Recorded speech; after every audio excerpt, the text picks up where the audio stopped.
And Harold Adams has a very impressive vita and is chairman and president of RTKL Associates, which is one of the largest architecture and engineering firms in the nation. RTKL is headquarters in Baltimore, but also has offices in Washington, D.C., Dallas, Los Angeles, Chicago, London, Tokyo, and Hong Kong, and affiliate offices in Australia, Germany, and Shanghai.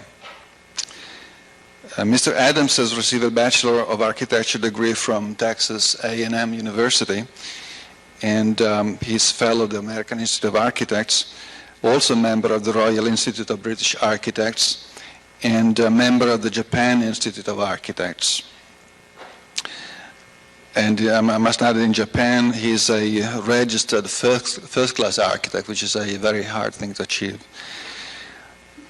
Mr. Adams is also a chairman and member of the board of several national institutions, including the vice chairman of the board of the National Building Museum in Washington, D.C., and also serves as a consultant to the National Capital Planning Commission in Washington, D.C. Now, in addition to all these impressive professional achievements, Harold Adams has also taught in universities. He's been a lecturer in various universities in China, as well as in United States, including Harvard. And I may add, tonight he can have in his vitae also Muncie, Indiana. And so I'd like you to join me in welcoming Harold Adams to our college.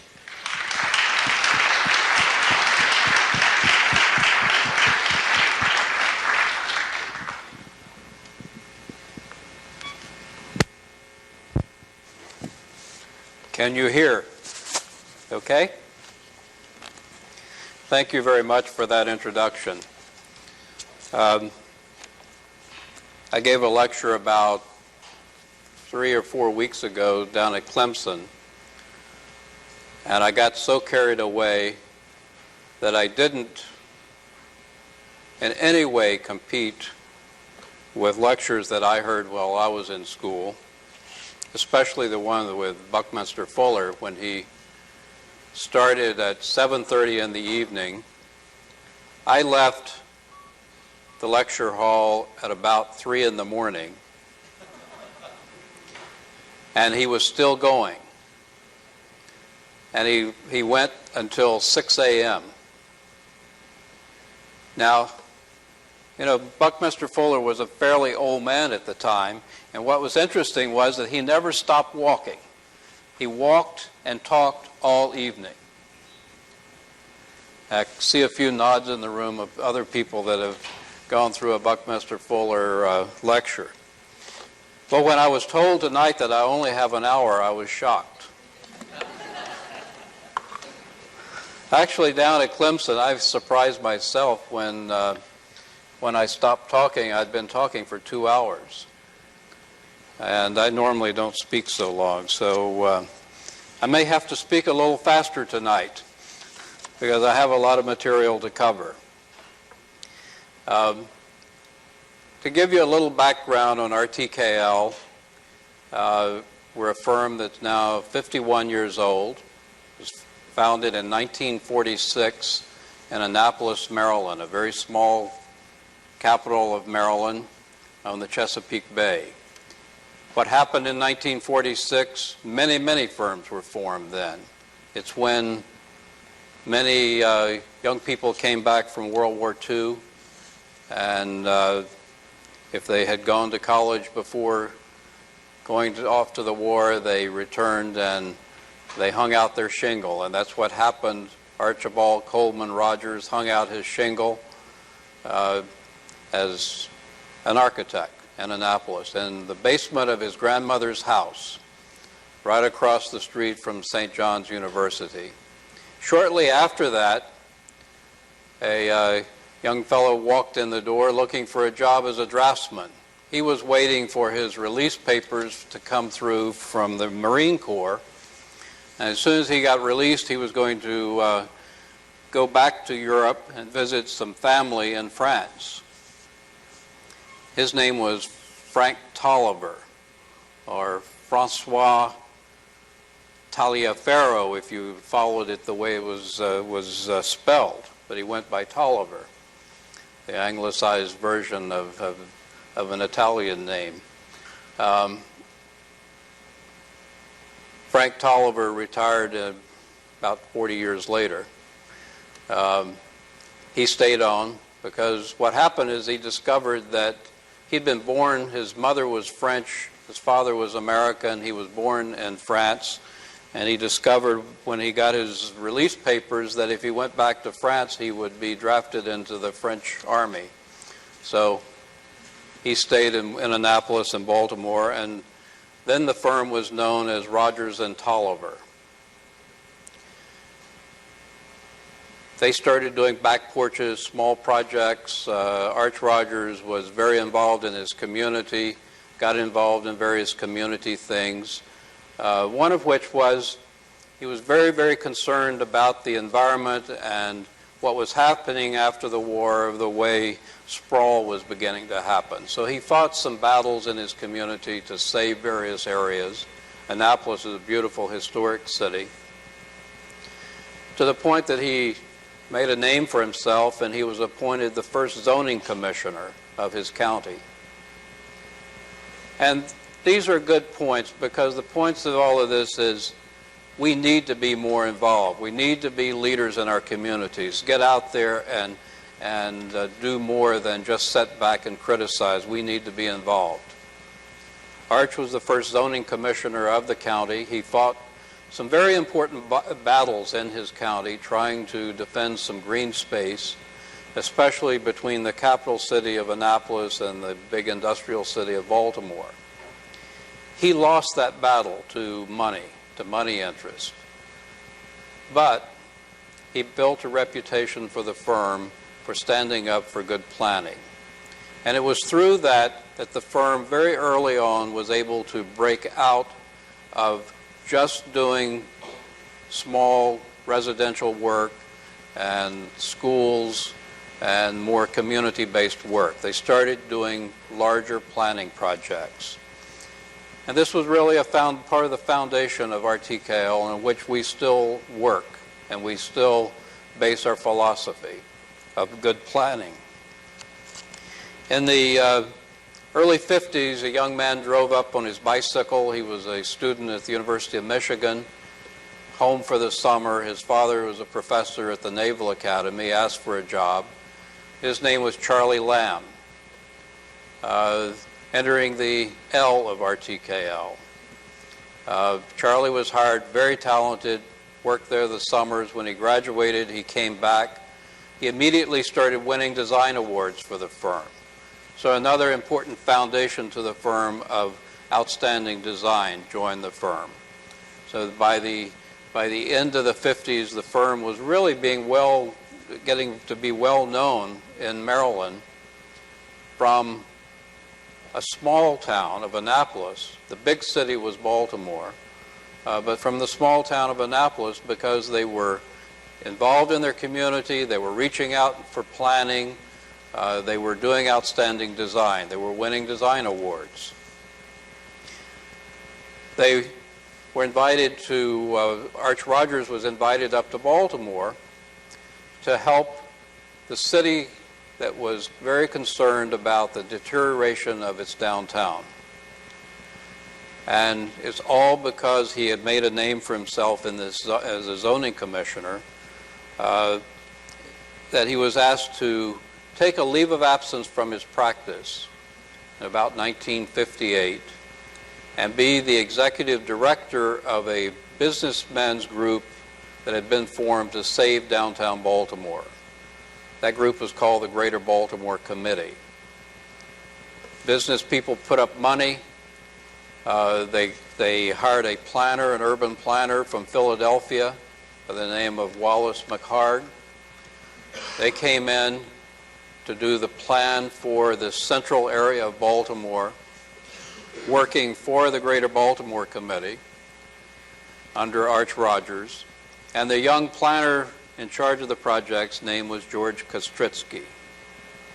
Aha, we've got a K now. Well, if you take Rogers and Tolliver, that looks like it's Taliaferro, and try to add and Lamb and Kostritsky, it gets pretty complicated as a firm name. And they decide, well, to bury that Kostritsky name inside. So they named the firm Rogers, Tolliver, Kostritsky, Lamb. Very early on, by the mid-60s, the firm was beginning to grow and do a lot of things. They had a receptionist that was from Holland, and she specialized in shortcuts, and she got tired of saying, "Good morning, Rogers, Tolliver, Kostritsky, Lamb, can I help you?" and started saying, "Good morning, RTKL."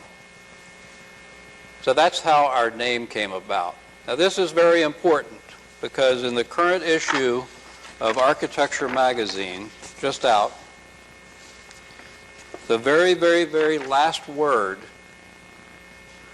in the magazine, the editorial part, where it says the last word, it goes through this whole article about architecture firms and their names and their changing of the names.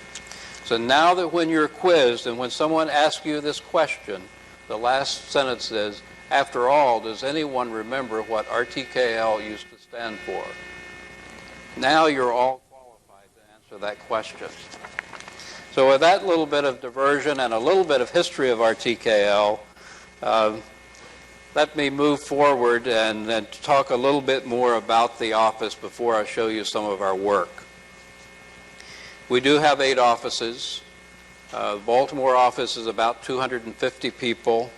Our Washington office is about 75 people.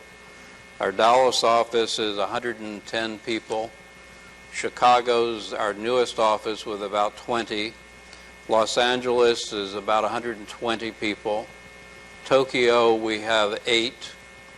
In Hong Kong, we have 17. And in London, we are growing rapidly. We're about 55 and growing. We just moved yesterday into larger quarters and can accommodate a larger staff. We do have a small Shanghai office where we have a number of projects in China that are being coordinated through that office, and we have some affiliates around the world.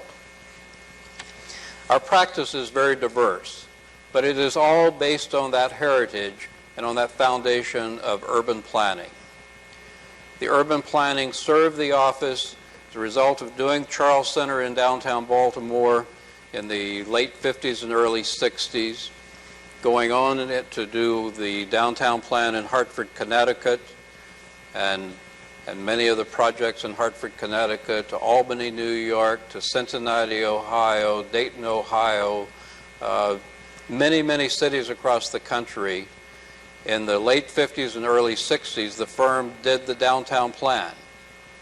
At the same time, they were still doing architecture. They were doing community projects, they were doing schools, they were doing small office buildings, housing.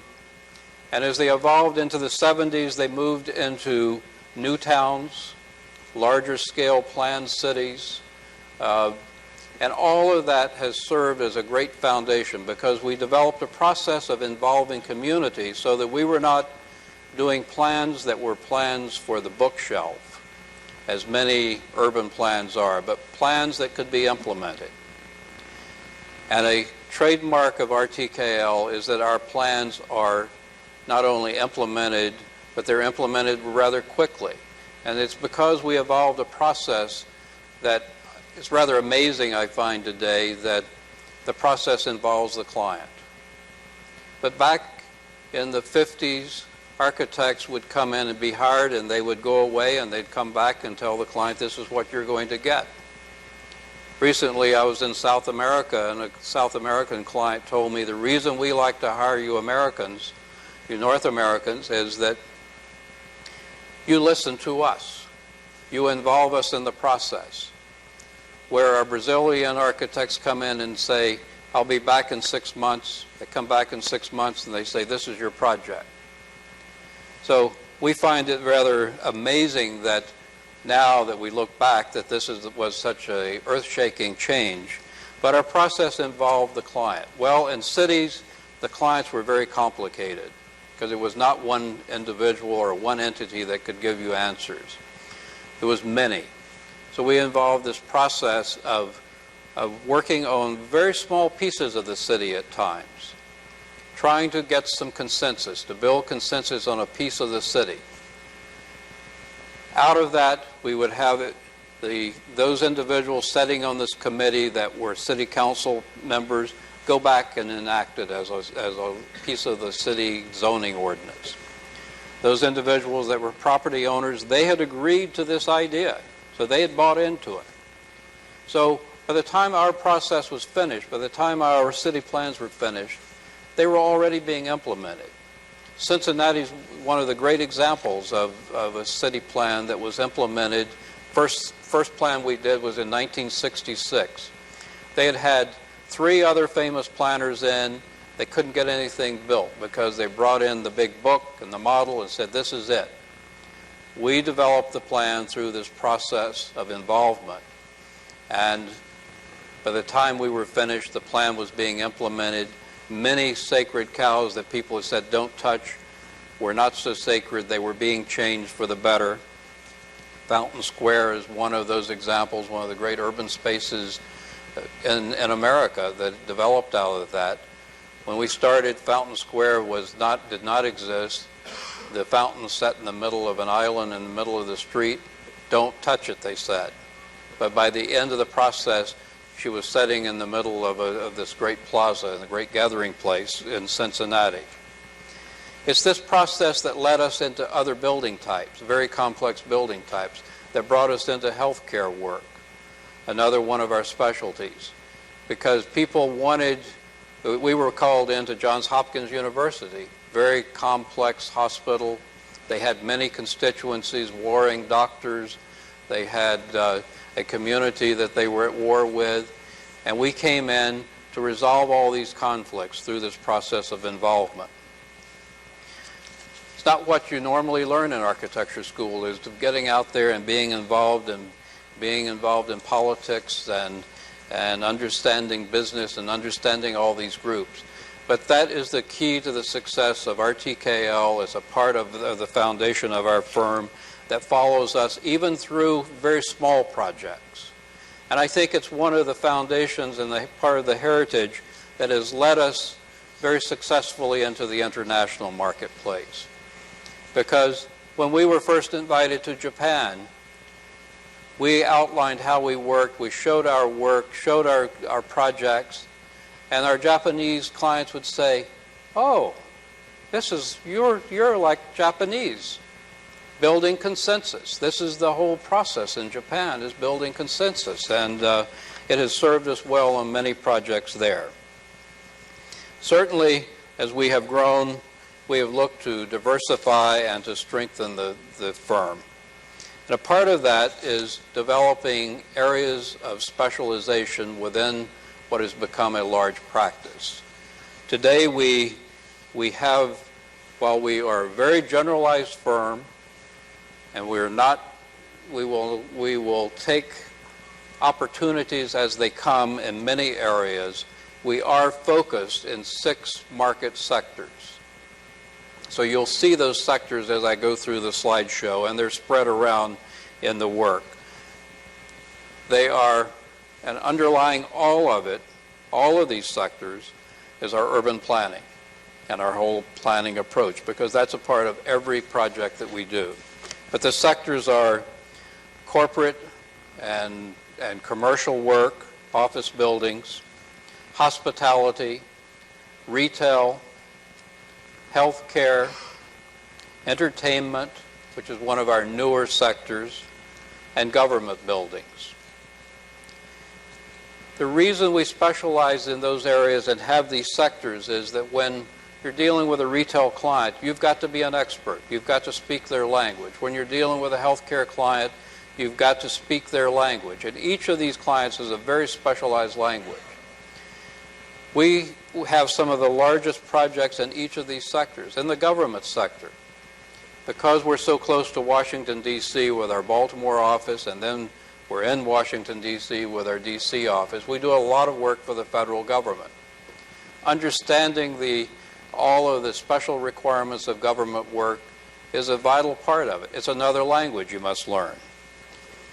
As we've gone into the international marketplace, we have found similar restraints. We need to understand different languages in their truest sense there. We need to understand different cultures. We need to be culturally sensitive.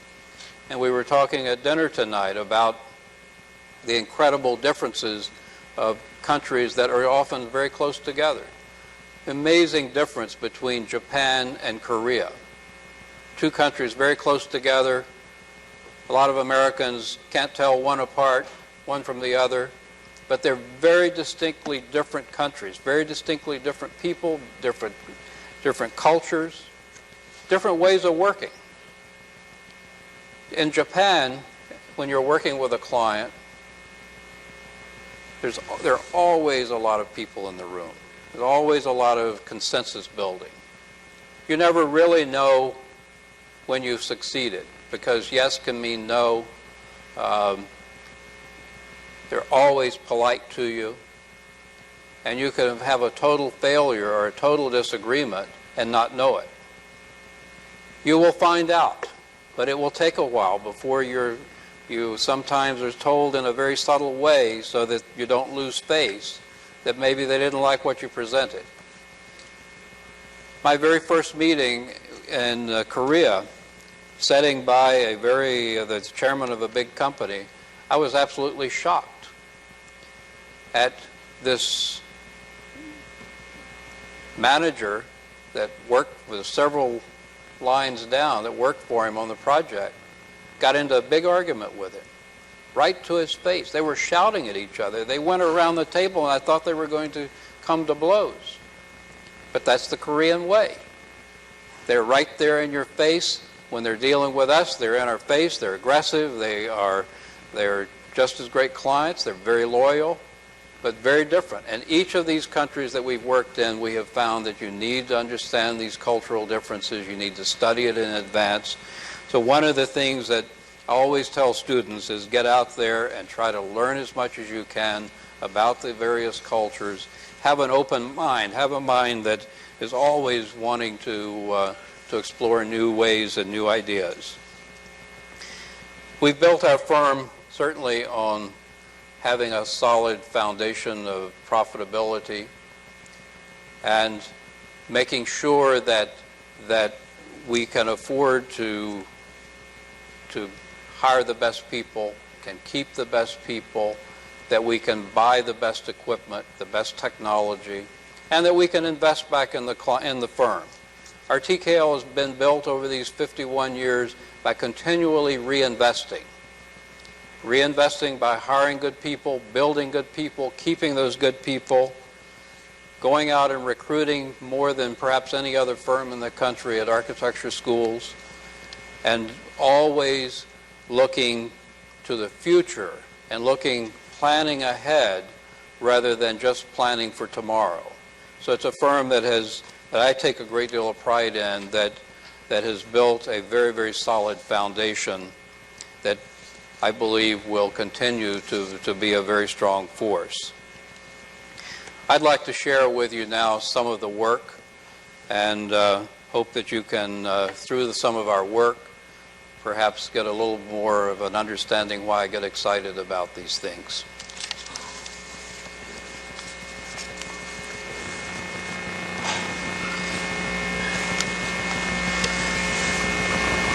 We're very diversified in our practice in that we talk about architecture, but we do have virtually every discipline within the office. It's architecture, planning, urban design, landscape architecture, interior architecture, graphics, structural engineering, mechanical engineering, and electrical engineering. Whoops. Got a little quick on the move there. This is the Baltimore Inner Harbor. Baltimore's Inner Harbor has become very well known. It's known around the world for its the example of good planning, a city that indeed turned itself around. RTKL has been involved in this process ever since the 1958. Out of Arch Rogers taking that leave of absence, the office then opened a branch office in Baltimore. Later on, the branch office in Baltimore became the main office, and the Annapolis office was closed.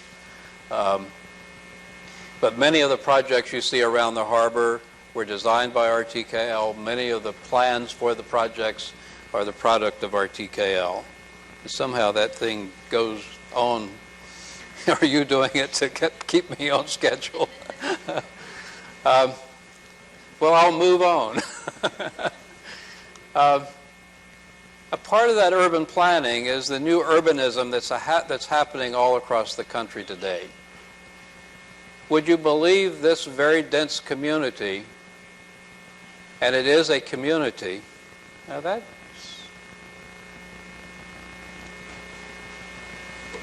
there's some kind of an electrical thing that happens.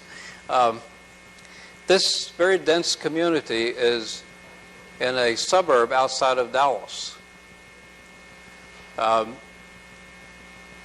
We are building a community, and all that you see here is under construction. It is rental housing over retail with recreation, parks, plazas. Is the projector on automatic? Yes? Okay.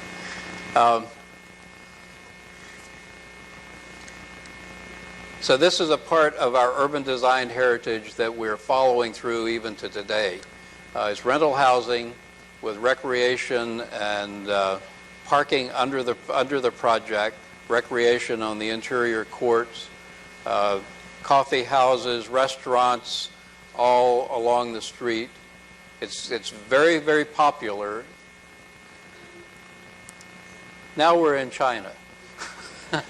We'll leave Dallas and go into China. This is a project for a whole new town near the Yellow Mountains of China. The Wanshan Furong is the name for the community near the Yellow Mountains. The Yellow Mountains are an area, the beautiful mountains that you see on all the paintings of China. All Chinese dream of seeing the Yellow Mountains in their lifetime. It's very isolated. There's no place to stay when you go there. It's far away from its closest city. And the Chinese government has designated it as a very important tourism development. And we were hired to do the master plan for this whole new community. There will be cable cars to take people up to see the mountains. The mountains are on the one of the 7 sites in the world that are being protected, so that you will go up on the cable cars and not be able to walk around and ruin the beautiful environment. And then down in the valley, we have planned a whole new city for the tourists so that they're properly accommodated.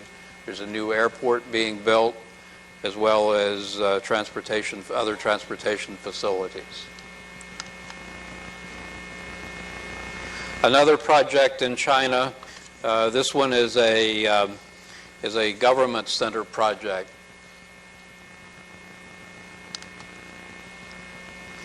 And a planning project in Japan. This is Kishiwada. This is This is between the new Kansai Airport and downtown Osaka, an area that is not very attractive now, rather industrial, but with the new airport at Kansai, this area is now very important, and the proposed development is for a mixed-use project around water.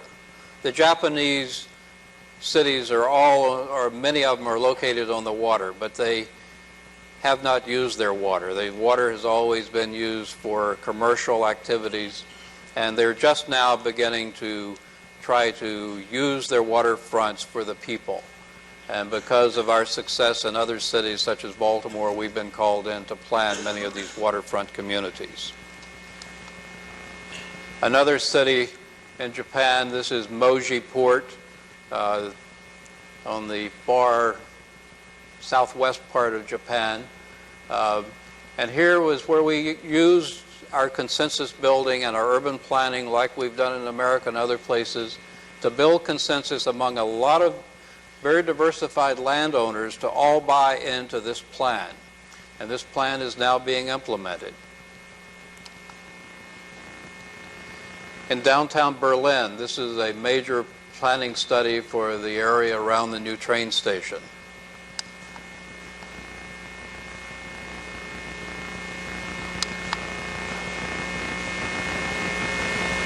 And a big new planned city in Brazil.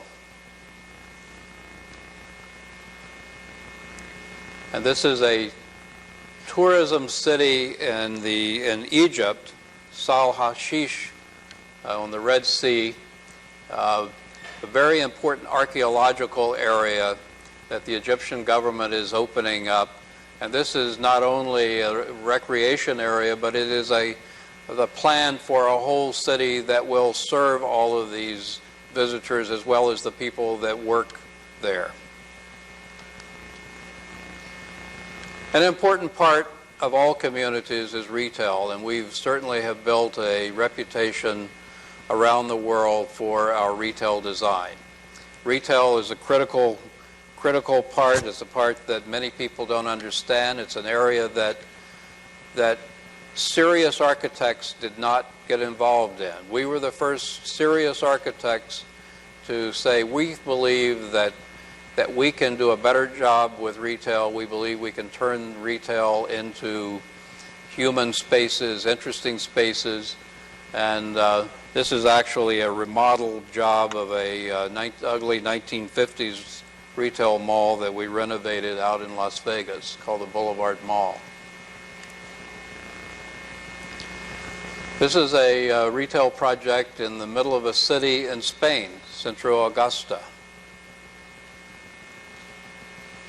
And then I'm going to show you a few slides of some of our entertainment work, because entertainment has come out of retail together with a lot of things that happen in downtowns, and it's these isolated cities, these new cities that have popped up all across America, where they're looking for a place, a gathering place, much like you've seen through the centuries in cities and that continue to serve an important role for cities. This is in Irvine, California, a place that's area of a lot of housing, a lot of freeways, some big malls, but no place. We've created a place that is very, very popular, that is restaurants, entertainment, a little bit of retail, but what's important is that people are coming there to walk the streets, to see each other together. There are bookstores, there are coffee houses. This project is being doubled in size. Shortly, the second phase will open. Following a Moroccan scene. We certainly do the large retail malls. This is Roosevelt Field on Long Island. I'm sorry, this is Lenox Square in Atlanta. The next one is Roosevelt Field on Long Island. And in Germany, a very, very large shopping mall in a country that does not allow shopping malls. They want all of the retail to be in their central cities. But this is an area of Germany that was very depressed, a very depressed economy. They lost their industry, and this project was sold in the German legislature to allow it based on creating jobs. They built a big new arena that Ellerby Beckett designed, and then this very, very large retail project. What you're looking at is the backside of the mall. On the back side of the mall, we created a city street with shops opening onto the street, with beer houses and Planet Hollywood and movie theaters and other entertainment. And then it opens on out toward me into a children's park. This is the entrance to the main mall. It's an enormous project.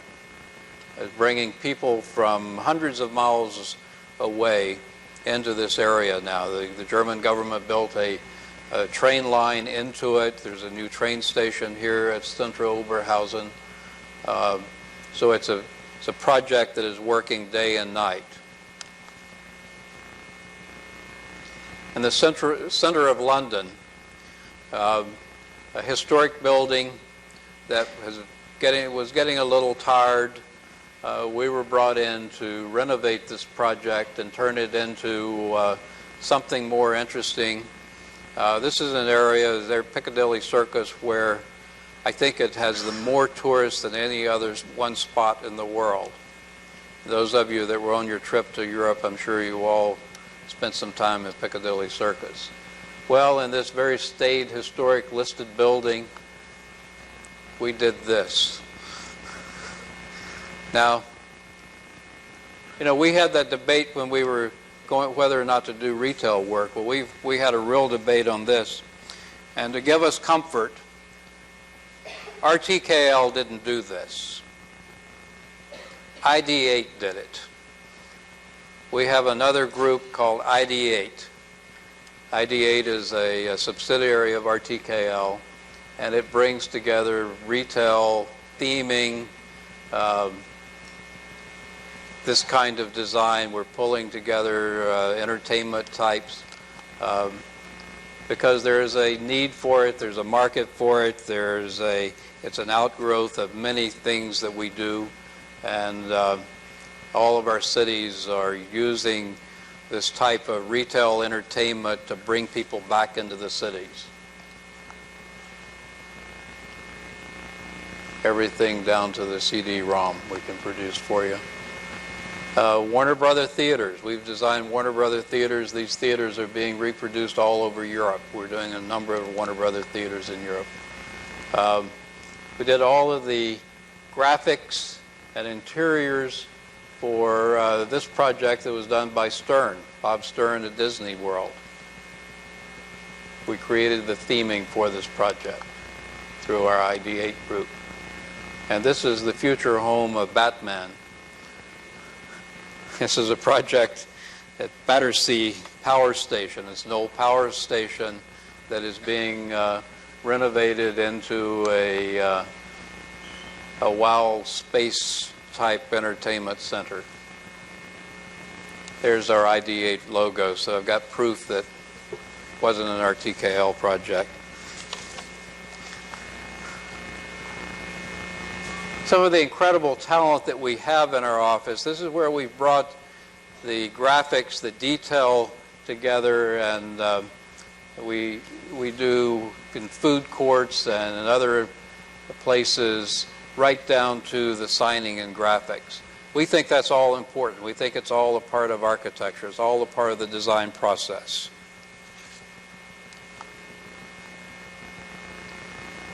This is another entertainment project. This one is in Japan. This is a waterfront retail project that's under construction in Yokohama, Japan.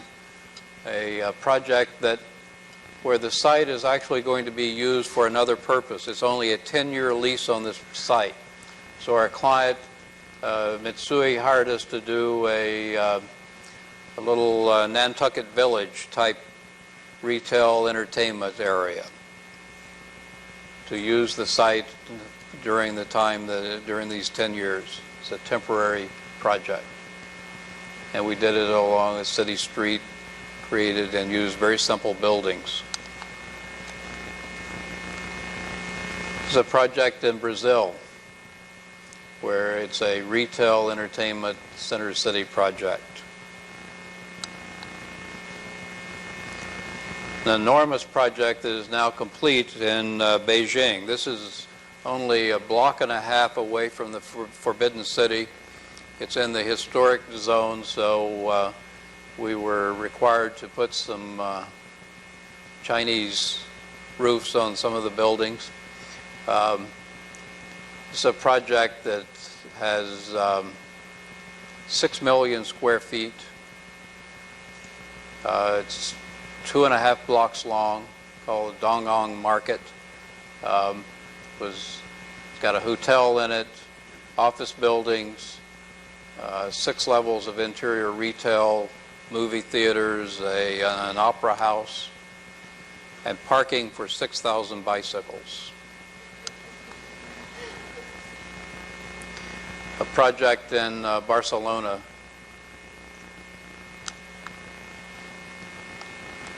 Project in Brazil, the outskirts of Sao Paulo. And a project that we're very proud of and we think exemplifies our ability to bring together our understanding of urban design, good planning, creating a place. This is the Reston Town Center in Reston, Virginia, a new town that was started back in the 60s. Had grown to a town of about 75,000 people. Surrounding area had grown even more. And in the late 80s, we were hired by the owner of the property, Mobil Oil Company, to do a plan. And then they had a design competition. We won the design competition. And we designed 2 office buildings. We're standing back at a Hyatt hotel and a complete city street. We opened it up to traffic. There are cars that go through. There's street side parking. Not enough to accommodate the people that come. There are parking garages behind. And it has turned into a true center for that area out near Dulles Airport where there was no center. People from all around go there for dinner, will go there for the movies, will linger and stay on after they've come out of the movies. And you can see they gather in the plazas and the parks. And we have the opportunity to design every detail in the city, including the plazas, the street furniture, the fountains, the light fixtures, everything. In downtown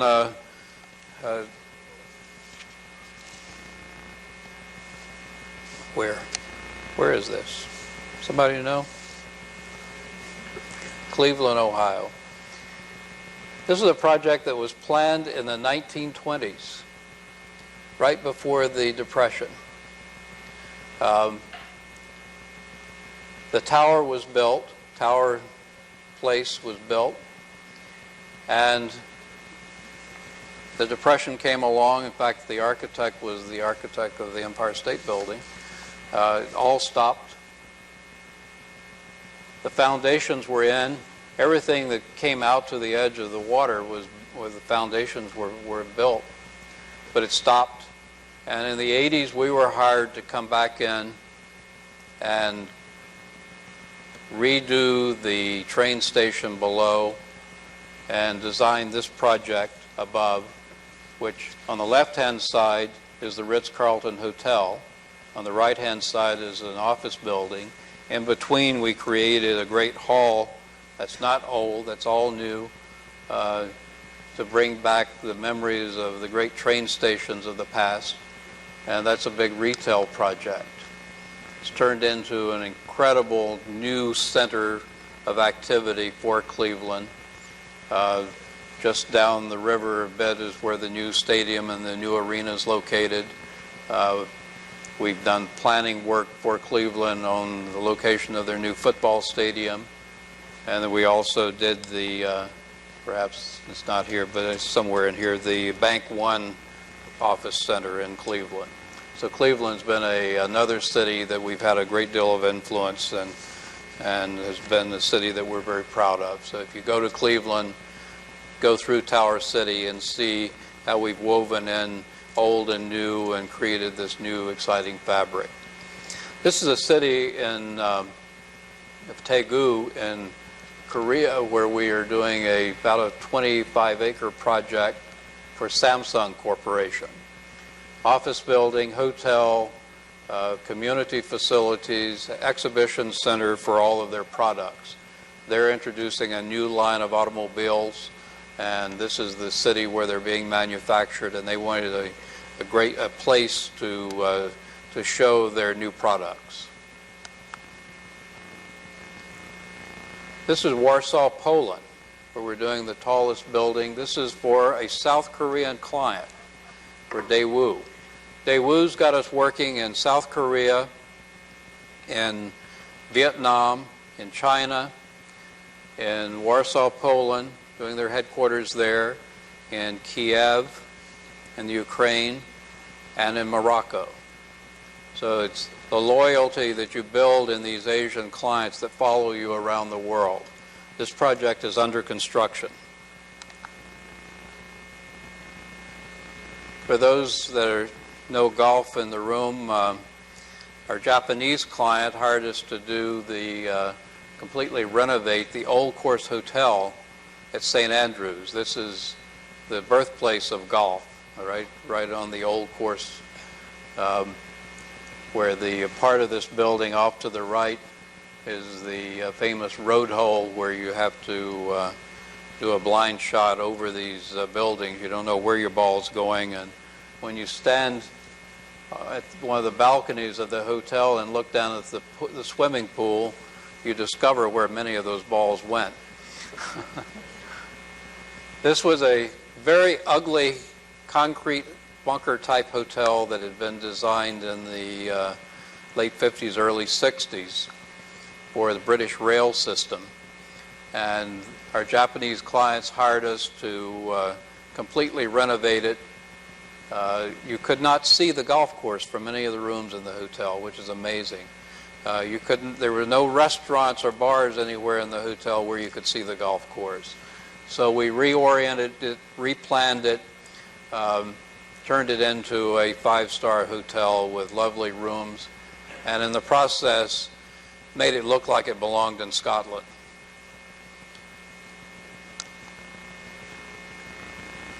One of our first projects in Japan is the relatively small hotel, but a very elegant hotel, the Hotel Manhattan.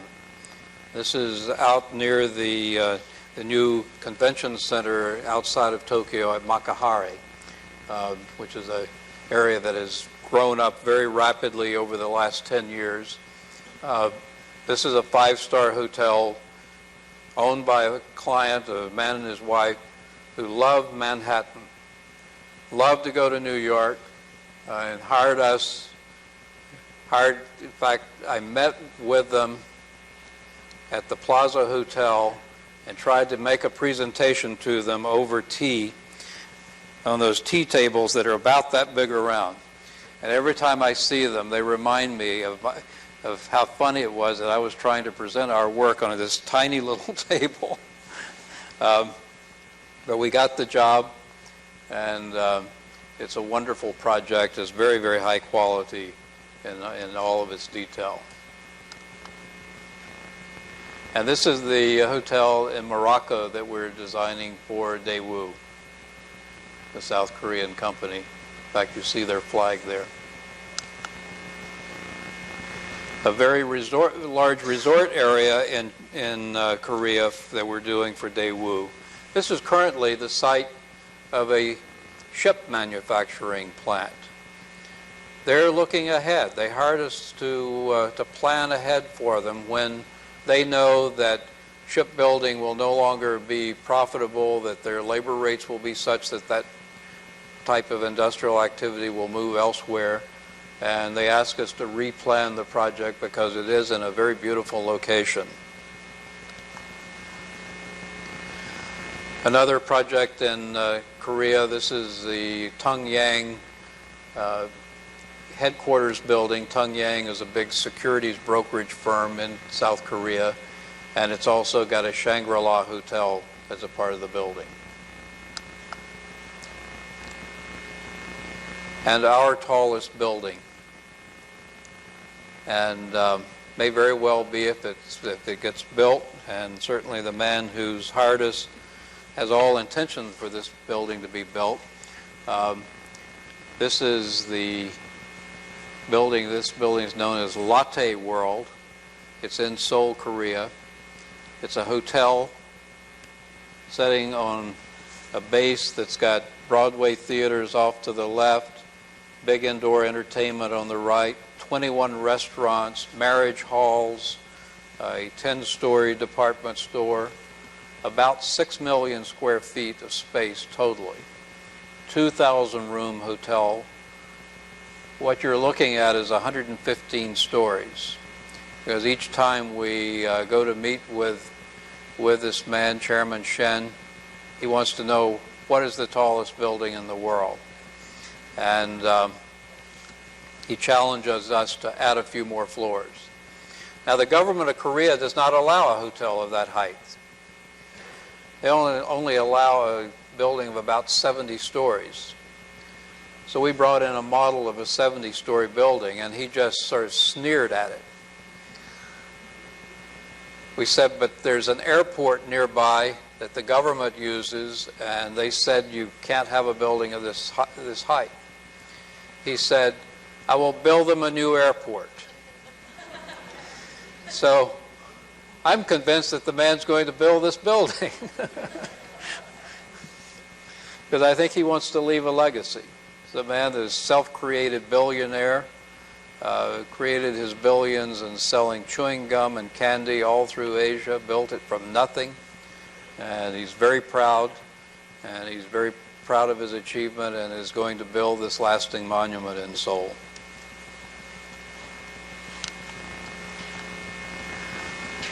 This is the Alex Brown building in Baltimore. Many people know it as the RTKL building because we designed it.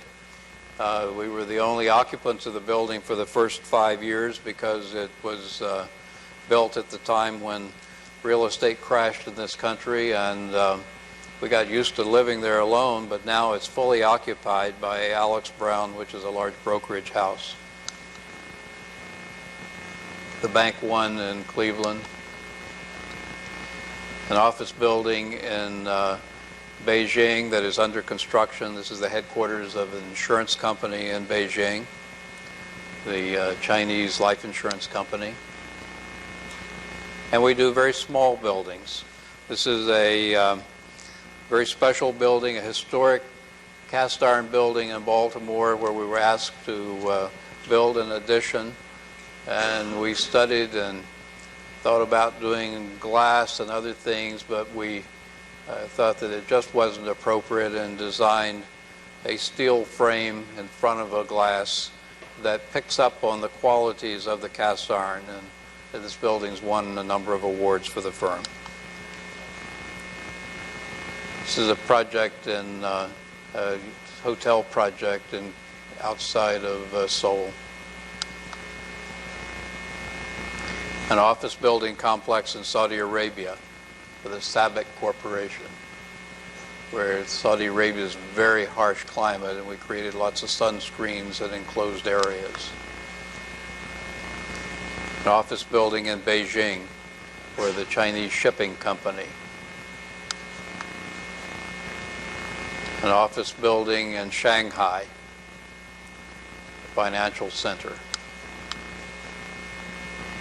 An office building in Kuala Lumpur for their big power company. This was a design competition that we won. This is a 66-story building where in the detail we pick up on some of the Muslim detailing because KL or Malaysia is a Muslim country. So it picks up some of the feeling of the minarets. Complex outside Baltimore for T. Rowe Price, a big campus. This is just one piece of a building, a campus for their computer center. This is composed of 5 buildings, just finished. We do high-tech buildings. This is a project for IBM. A lot of office interiors. This one is for Cooper's Lybrand. The NFL retail offices My daughter, who's an interior architect, works in our Washington office and worked on this, and loved all of the stuff they had around, all the NFL products that they had in this office. It's always coming home with stories. It's a brokerage company office. The office for an institute in Washington.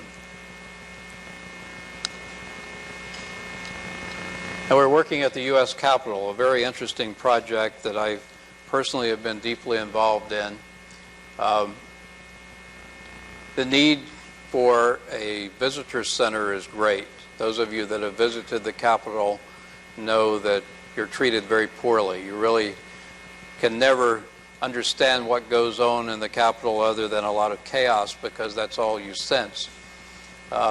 There are other problems of visiting our Capitol in Washington, in that when you enter the building and first go through the metal detectors, you're already in a position where if you were planning to do some damage, where you could do some damage.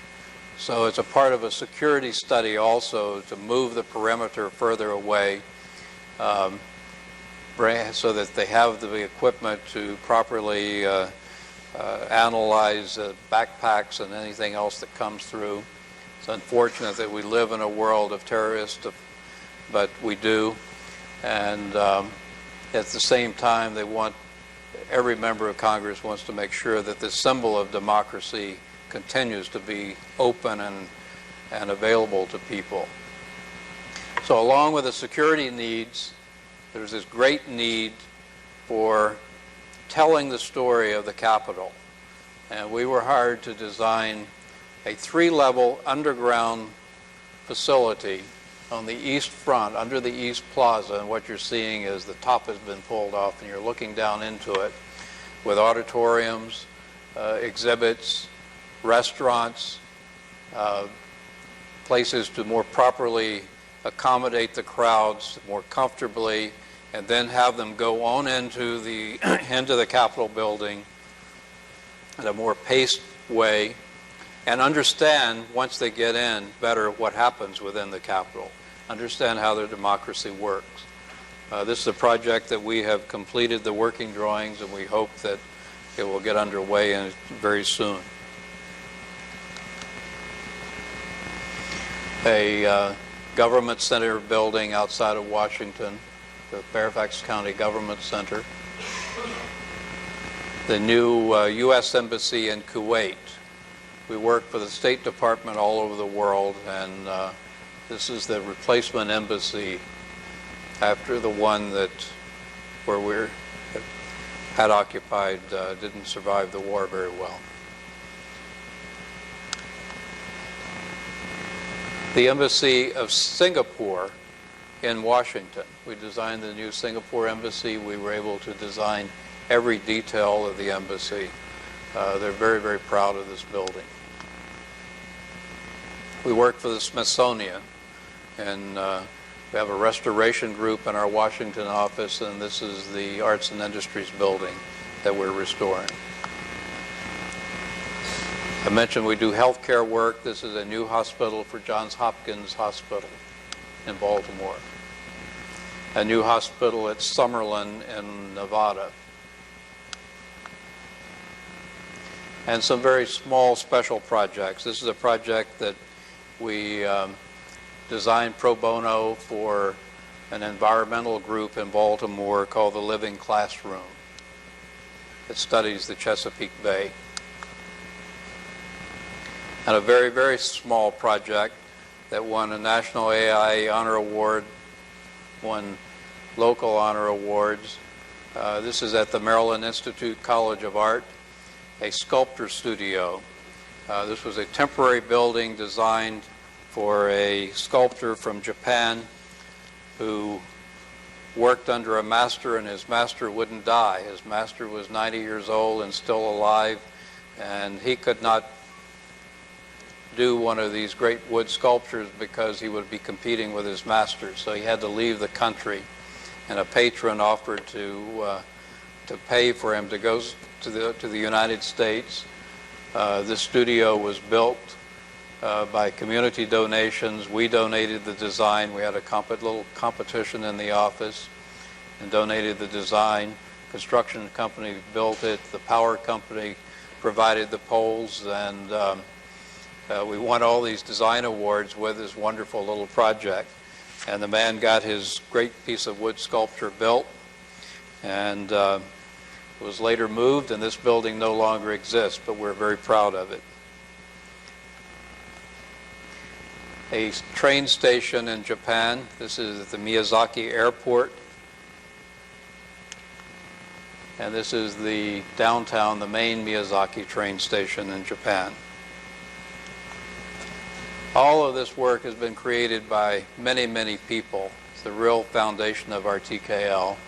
This is some of the people from the Baltimore office, the Dallas office, the Washington office, the new LA office. Some of the people from we didn't have an up-to-date photograph, and not all of these people are real, I don't think. The Tokyo office, London office before they moved yesterday, the Hong Kong office, and our Chicago office. And that's our logo. How did we do on time? I could talk longer.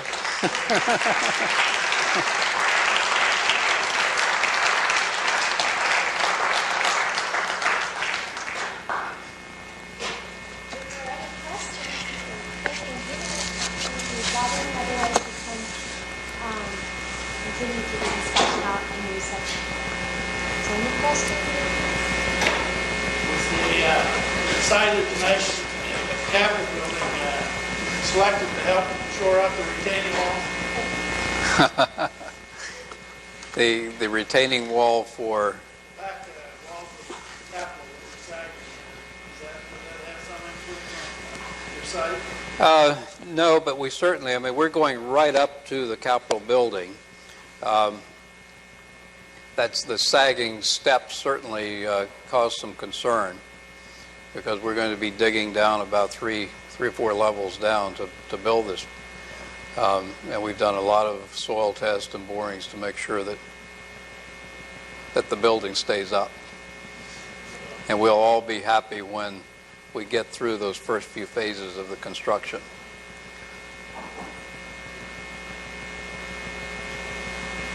The part that we're coming up to was built in the 60s. It's the new east front section, so it's those older sections on the wings where they were having the trouble.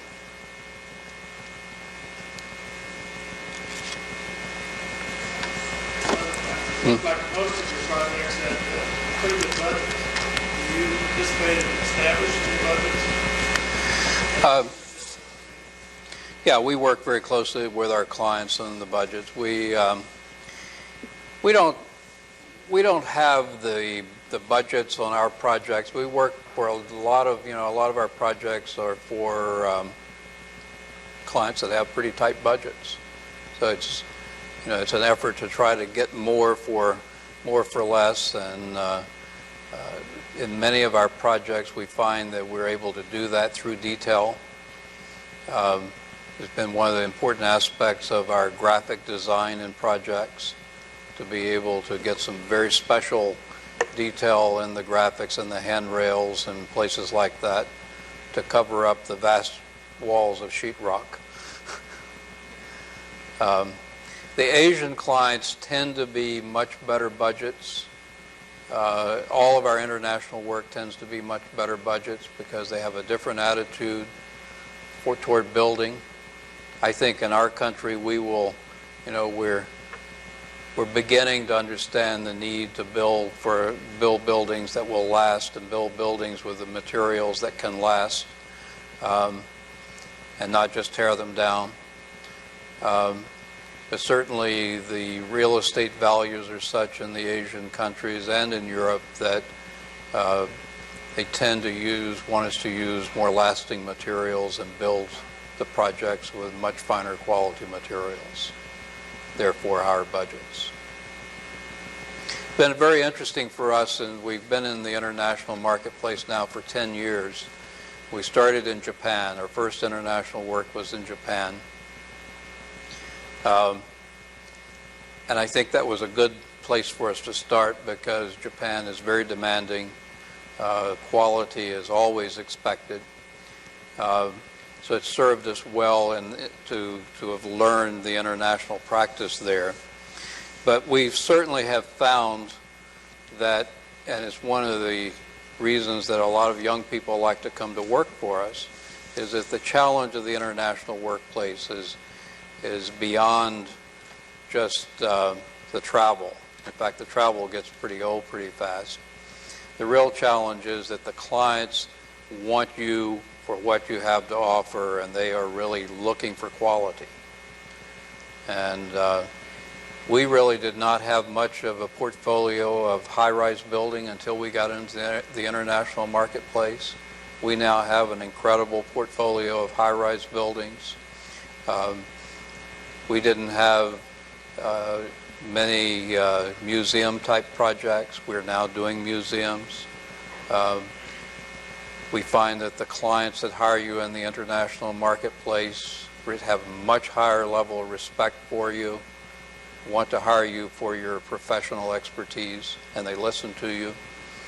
Where clients in this country always are so bottom line and are many times just trying to second guess and have fragmented the ability for the architect to do what the architect can really do for them. So we've enjoyed breaking out into the international marketplace. We've also found that we've learned a lot of things in the international marketplace that we can bring back to our clients here in the United States, of new ways of doing things.